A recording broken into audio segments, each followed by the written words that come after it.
Estamos en El Camino, un programa que se propone mantener charlas con diversos responsables de la cultura en el sentido más amplio.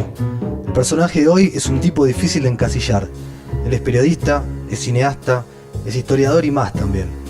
Él es célebremente recordado por libros como La Patagonia Rebelde y Severino Di Giovanni, entre otros. Osvaldo Bayer es un referente fundamental de la historia del movimiento obrero argentino. En el camino. ¿En qué punto cree que está la humanidad en este momento? En el sentido de, ¿estamos más cerca del apocalipsis o estamos más cerca de algún tipo de sistema que tenga que ver con esto que usted dice, con solidaridad? No, estamos tal vez en el peor de los periodos de la humanidad.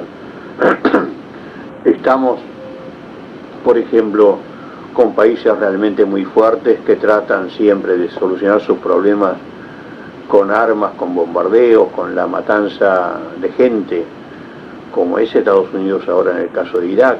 No puede ser eso, no tiene ningún derecho a hacerlo. Estamos en la peor época también por la destrucción de la naturaleza. Es decir, se nos está avisando, todo se calienta, la Antártida está desprendiendo los témpanos, es decir, el aire está cada vez más enrarecido, los desiertos se propagan. Bueno, entonces vamos por lo menos a arreglar eso. Así que yo creo que se está llegando a un límite donde la humanidad en sí va a decir que no, definitivamente que no. Es interesante, por ejemplo, el papel de Alemania y de Francia, que le dijeron no a la guerra de Irak, y el de España, que primero le dijo que sí a Estados Unidos, mandó tropas, y ahora Zapatero le ha dicho que no. Bueno, esas son las actitudes que pueden ir dando pasos adelante. No le va a ser tan fácil, creo yo, en el futuro de Estados Unidos, salvo que quiera hacer todo a fuerza de cohetes y de bombardeos. Ahora digo, esos no de Francia, de Alemania y de España, ¿tuvieron que ver más con alguna cuestión comercial o porque estaban convencidos de que el camino de la guerra en Irak? No, estuvieron convencidos por las grandes demostraciones de sus pueblos. Alemania tiene la enseñanza de las guerras espantosas. Hay que ver que entre la Primera Guerra Mundial y la Segunda Guerra Mundial hubo solamente 19 años. Dos guerras donde murieron millones de personas. Bueno, esos pueblos todavía viven sobrevivientes de la última guerra. Así que saben lo que es eso. Saben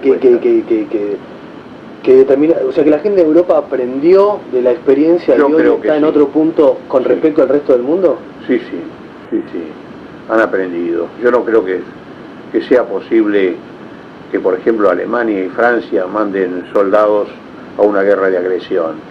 Han mandado soldados allí donde se necesitan para guardar la paz, por ejemplo en África, que están haciendo una especie de defensa de los perseguidos, pero no una guerra de agresión como es la de Irak, y como posiblemente va a ser la de Irán próximamente. ¿Y lo de Yugoslavia?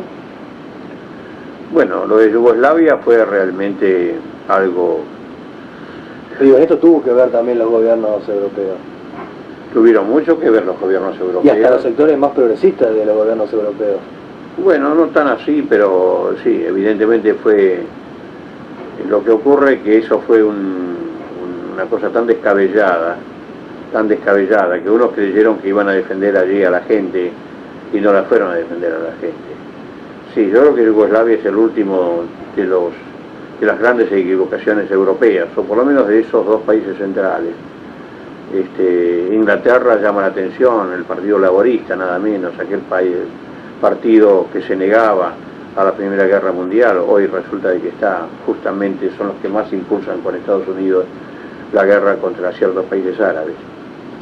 Por eso digo, a mí me quedan en duda de que a veces los europeos también hayan aprendido, a pesar de la experiencia fuerte que tuvieron. Digo, ¿existe en Europa? Bueno, con desconfiar siempre se puede desconfiar, pero hay que creer un poco también en los movimientos últimos que se han realizado. Ya digo, ¿usted cree que hay movimientos sociales importantes de conciencia social con respecto al estado actual del mundo en Europa? ¿Usted que vive una buena parte del tiempo? No.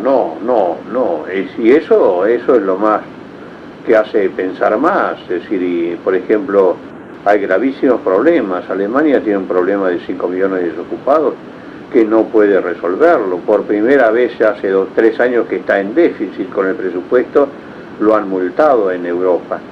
ha terminado con las hermosas leyes para los desocupados, es decir, las ha modificado, no ha terminado, las ha modificado, pero los ha empobrecido a los desocupados.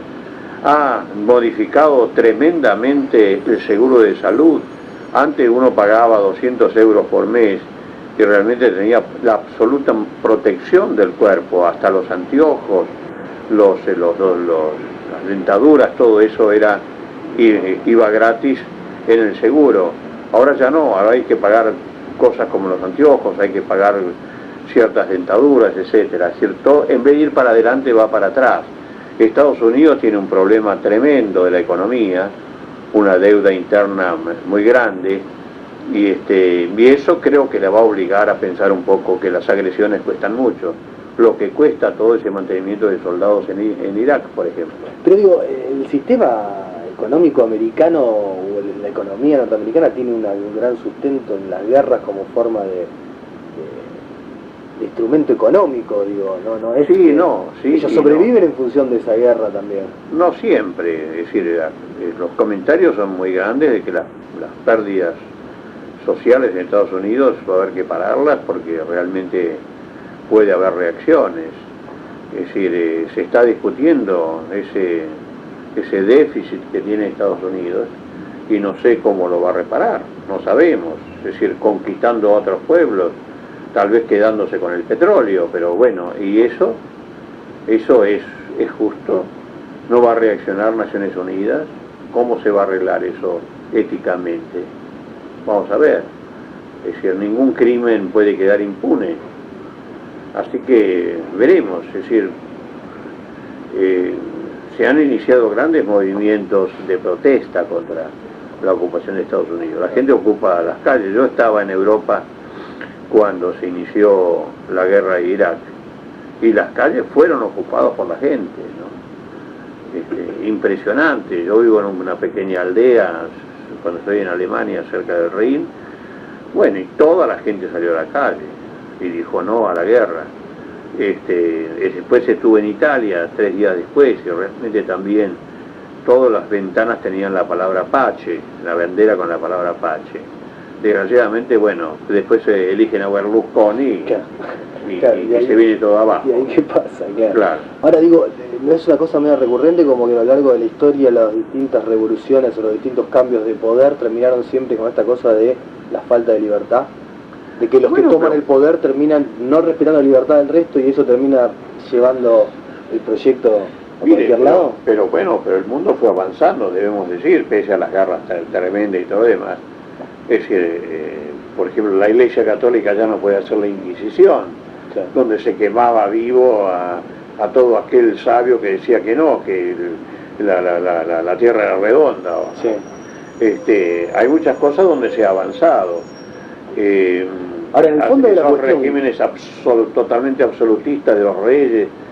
Es decir, eso ya no camina en ciertos países, en otros sí todavía, ¿no? Claro. Pero la historia creo que sufre grandes reveses, pero nos da la razón de que la búsqueda sigue.